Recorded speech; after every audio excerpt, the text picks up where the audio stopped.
Heute geht es schon wieder einmal um Recipes. Und zwar um Recipes in Farbe und Schwarz-Weiß, die ich unheimlich gerne für Nachtaufnahmen verwende. Und mit Recipes meine ich natürlich mal wieder die JPEG-Rezepte für Fujifilm.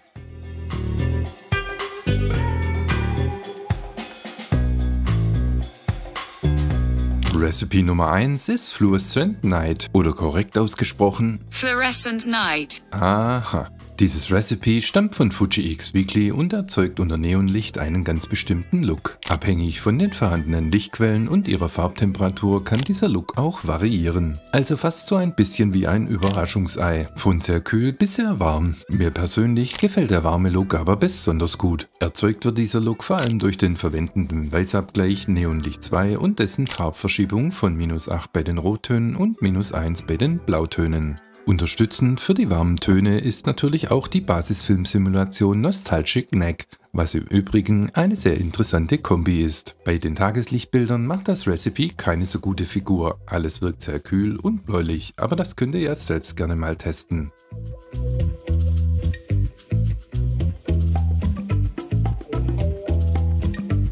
Recipe Nummer 2 ist der Kodak Tri-X400, neben dem Ilford wahrscheinlich einer der bekanntesten Schwarz-Weiß-Filme. Dieses Recipe stammt auch mal wieder von Fuji X Weekly und wurde für die X-Trans 4 Sensoren entwickelt. Und wie man sieht, funktioniert es aber auch mit den X-Trans 5 Sensoren.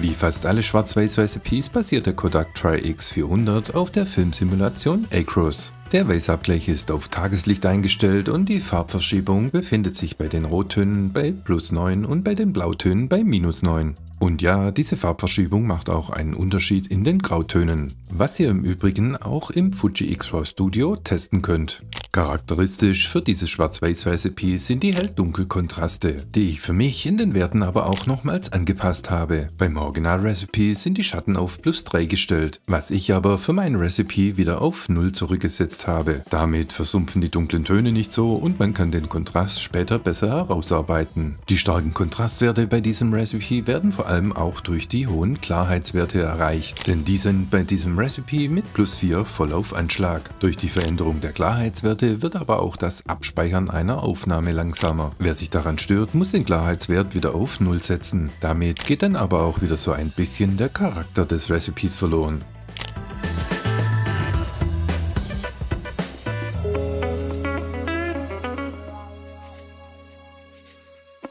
Drittes und letztes Recipe im Bunde ist Zeiss 500T, ebenfalls ein Recipe für die blaue Stunde oder Nachtaufnahmen. Dieses Recipe findet man ebenfalls bei Fuji X Weekly und stammt von Zeiss, einem amerikanischen YouTuber, der sich nicht nur mit Fotografie, sondern auch Filmen beschäftigt. Zeiss 500T basiert auf der Filmsimulation Classic Chrome und kommt mit einer Farbtemperatur von 3200 Kelvin. Die Rottöne in diesem Recipe sind etwas zurückgenommen und die Blautöne stärker angehoben. Dadurch entsteht der bläuliche Look, was aber auch immer abhängig von den vorhandenen Lichtquellen ist. Je nach vorhandener Lichtquelle kann dieses Recipe nämlich auch fast ganz normal aussehen. Was mir persönlich ganz gut gefällt, wenn nicht alle Bilder diesen übertriebenen Blaustich haben. Dieses Recipe wurde für die X-Trans 4 Sensoren entwickelt, lässt sich aber auch ohne Probleme mit den X-Trans 5 Sensoren nutzen. Was mir ebenfalls noch ganz gut an diesem Recipe gefällt, sind die Blautöne. Und diese sind natürlich der Filmsimulation Classic Chrome geschuldet.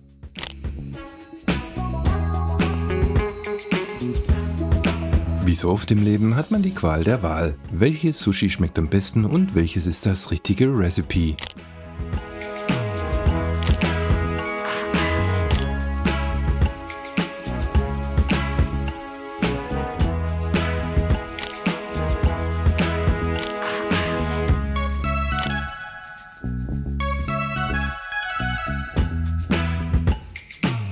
Aber das alles müsst ihr selbst herausfinden. Und wer sich nicht entscheiden kann, der nimmt einfach das Schwarz-Weiß-Recipe. Wie so oft sind wir damit auch schon wieder am Ende. Das Ganze könnt ihr auch im Fuji X-RAW Studio testen. Ein Video hierzu gibt's ebenfalls auf meinem Kanal. Bei Fragen oder Anmerkungen schreibt mir wie immer gerne in die Kommentare. Viel Spaß beim Ausprobieren und vielen lieben Dank fürs Zuschauen.